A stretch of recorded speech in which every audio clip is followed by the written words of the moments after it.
Hello dear, welcome to an education. इस video में हम लोग आरआरबी एनटीपीसी या आरआरसी में पूछा गया प्रीवियस ईयर का बायोलॉजी का क्वेश्चन डिस्कस करेंगे, सेट 1। और इस सेट में हम लोग जो भी बायोलॉजी का क्वेश्चन पिक किए हैं वो बहुत ही इंपॉर्टेंट है, क्योंकि इस तरह का क्वेश्चन को फ्रीक्वेंटली आरआरबी या आरआरसी में प्रीवियस ईयर में पूछा गया है। और अगर आप लोगों को कॉमन क्वेश्चन पाना है तो इस वीडियो को लास्ट तक ज़रूर देखिए। और ये अदर एग्ज़ाम के लिए भी इम्पॉर्टेंट है, ये सिर्फ आरआरबी या आरआरसी के लिए ही इम्पॉर्टेंट नहीं है, अदर एग्ज़ाम वाले भी इसे ज़रूर वॉच कीजिए। यहाँ से कॉमन क्वेश्चन बहुत ही मिलेगा और हम लोग हर क्वेश्चन के साथ में उससे अगर रिलेटेड कुछ पॉइंट्स जो इंपॉर्टेंट पॉइंट होगा उसको भी साथ साथ डिस्कस करते हुए चलेंगे। तो आइए क्वेश्चन नंबर फर्स्ट को देखते हैं। Which vitamin among the following is crucial for blood clotting.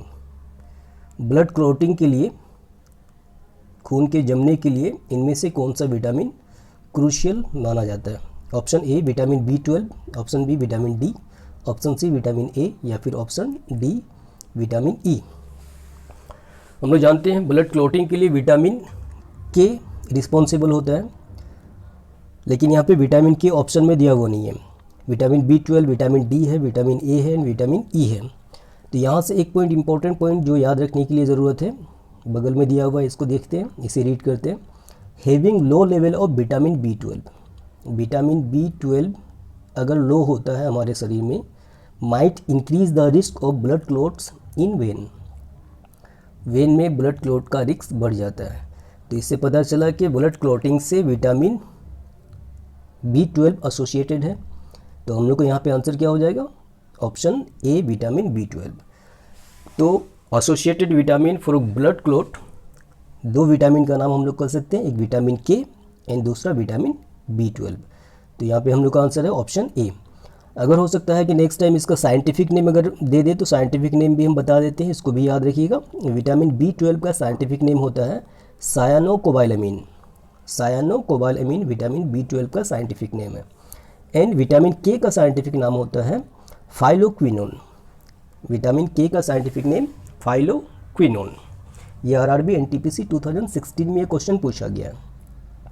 चलिए नेक्स्ट क्वेश्चन नंबर सेकंड।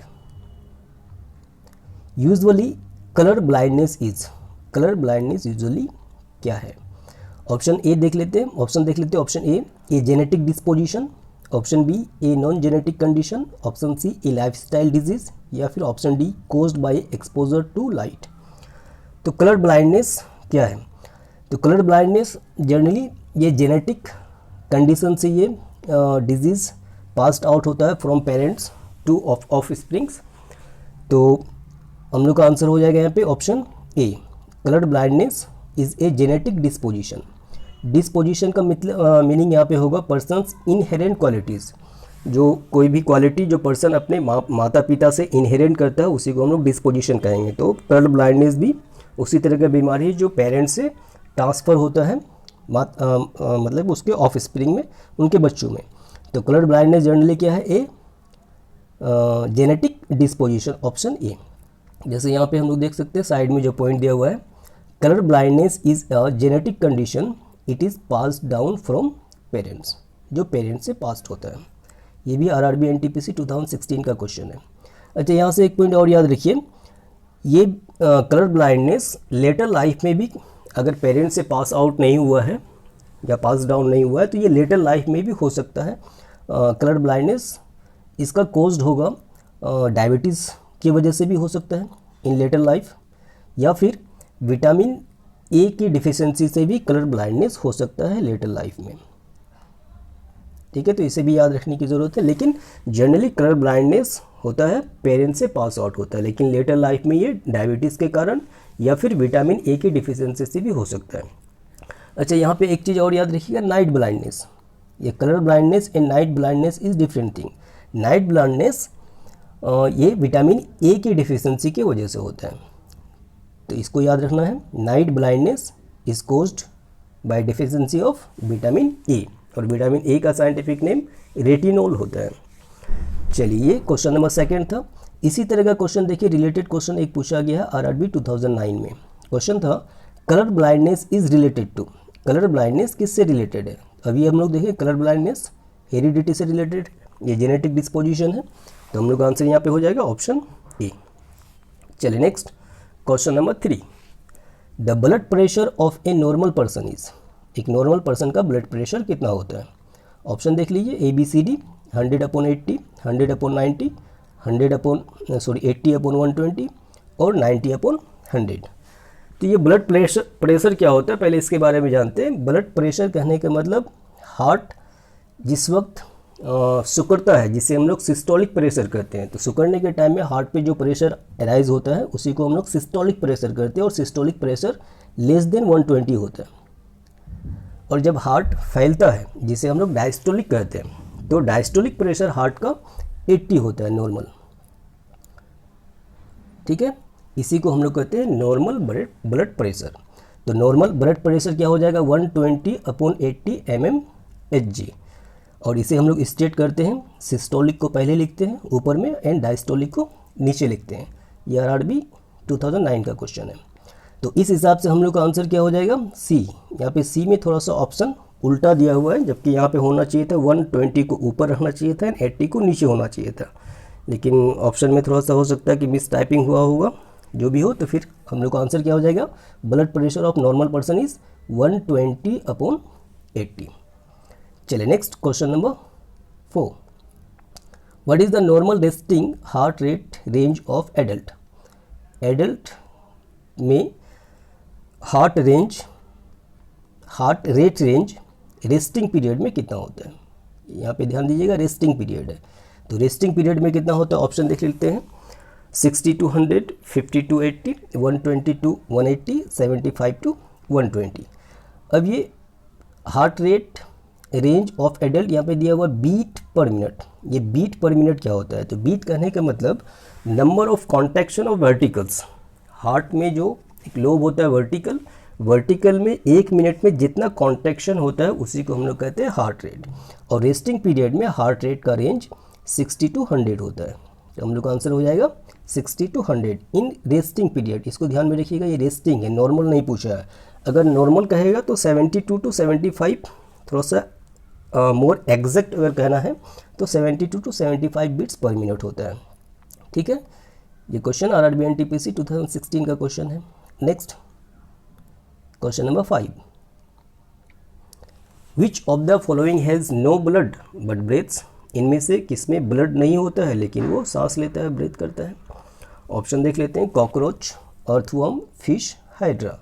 तो हम लोग का आंसर हो जाएगा कॉकरोच। कॉकरोच में ब्लड नहीं होता है लेकिन फिर भी ये सांस लेता है, ये ब्रेथ करता है। ये क्वेश्चन RRC 2012 में पूछा गया था। चलिए next question number 6। Which element is not related to heart? Option में जो भी एलिमेंट, जो भी बीमारी दिया हुआ है, एलिमेंट का मतलब होता है इलनेस, बीमारी। ऑप्शन में जो भी बीमारी दिया हुआ है, ये बीमारी कौन सी बीमारी हार्ट से रिलेटेड नहीं है, not related to heart. Option A देख लीजिए, aneurysm, option B cardiomyopathy, option C diphtheria and option D myocardial rupture.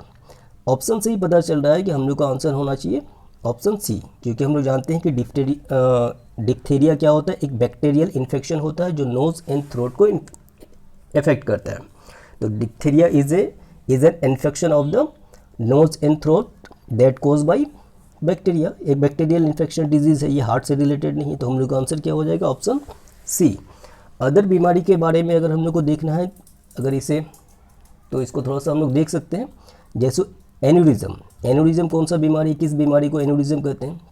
तो एन्यूरिज्म होता है a weakness area in an artery.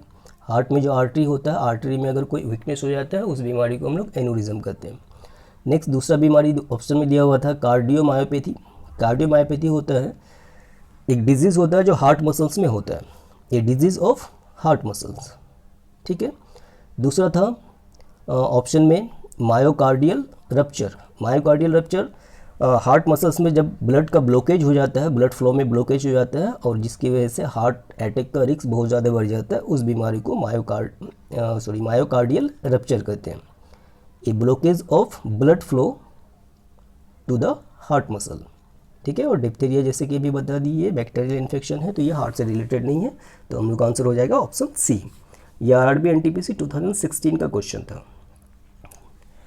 Next question number 7। A human adults entire digestive tract from mouth to anus is about days metres long. A human adult का entire digestive tract, पाचन नली, मुंह से लेकर anus तक about तकरीबन कितना metre लंबा होता है। ऑप्शन देख लेते हैं, 8, 7, 10, 9। तो करेक्ट आंसर हो जाएगा 9 मीटर। एक ह्यूमन एडल्ट का डाइजेस्टिव ट्रैक मुंह से लेकर एनएस तक लगभग 9 मीटर लंबा होता है। यह आरआरबी एनटीपीसी 2016 में यह क्वेश्चन पूछा गया था। Next question number 8, which of the following is not a rich source of calcium. इनमें से कौन सा कैल्शियम का रिच सोर्स नहीं है। ऑप्शन देख लेते हैं, चीज़ कैल्शियम का रिच सोर्स है ये। ऑप्शन बी कोलार्ड ग्रीन्स, इसमें भी कैल्शियम बहुत मात्रा में पाया जाता है। ऑप्शन सी फिक्स, इसमें भी कैल्शियम पाया जाता है। कैरोट, कैरोट में कैल्शियम नहीं पाया जाता है, बहुत ही लो मात्रा में पाया जाता है। कैल्शियम में बीटा कैरोटीन पाया जाता है। Carrots are rich source of beta carotene, beta carotene, and beta carotene हमारे शरीर में जाकर के विटामिन ए में कन्वर्ट हो जाता है। तो हम लोग को यहाँ पे आंसर हो जाएगा कि जो कैल्शियम का रिच सोर्स नहीं है वो कैरोट है, और बाद बाकी जो तीनों ऑप्शन है इसमें कैल्शियम बहुत ही भारी मात्रा में पाया जाता है। आरआरबी एनटीपीसी 2016 का ये क्वेश्चन है। नेक्स्ट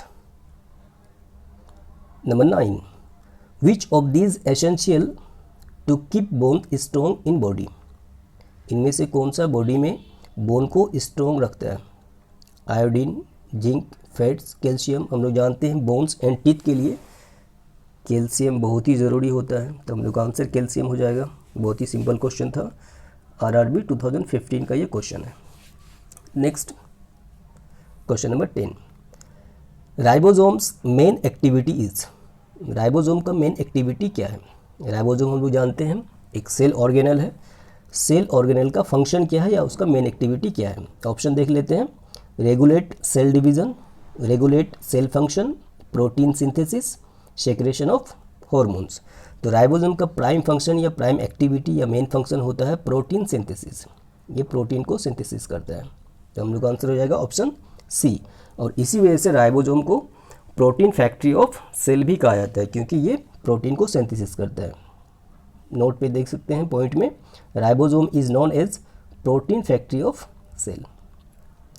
इससे और एक पॉइंट याद रखिएगा राइबोसोम से, ribosome is the smallest cell organelle of cell. Cell का सबसे छोटा अंग राइबोसोम ही होता है। और दूसरा चीज़ याद रखिएगा, ribosome is also known as clouds particle. Ribosome को क्लाउड्स पार्टिकल भी कहा जाता है। ये कुछ पॉइंट भी याद रखिएगा, हो सकता है कि नेक्स्ट टाइम यहाँ से क्वेश्चन पूछे। ये आरआरबी 2013 का क्वेश्चन था। ठीक है, तो इस वीडियो में हम लोग 10 क्वेश्चन ही लेकर आए थे जो मोस्ट इंपॉर्टेंट है। जो भी आरआरबी एनटीपीसी में अपेयर हो रहे हैं वो लोग जरूर इसको याद रखिएगा। हो सकता है कि यहाँ से कॉमन क्वेश्चंस पूछा जाए, क्योंकि हम लोग जानते हैं कि आरआरबी में एक ट्रेंड होता है जो प्रीवियस ईयर से क्वेश्चंस को पिक करके क्वेश्चन सेट बनाते हैं ये लोग। और अभी जो लास्ट टाइम जो आरआरबी एनटीपीसी के जो भी एग्ज़ाम हुआ उसमें देखा गया कि बायोलॉजी से 3 से 4 क्वेश्चन मस्ट रहता ही है, और रिपीटेड क्वेश्चंस बहुत सारा पाया गया है। तो इसलिए इस वीडियो को ज़रूर आप लोग नोट डाउन करके रखिएगा। और वीडियो अगर आप लोगों को अच्छा लगा है तो इसको वीडियो को ज़रूर लाइक कीजिए, और जो चैनल को अभी तक सब्सक्राइब नहीं किया चैनल को सब्सक्राइब कीजिए और फ्रेंड में ज़रूर शेयर कीजिए। वीडियो को देखने के लिए थैंक यू। मिलते हैं फिर नेक्स्ट वीडियो में। Good bye.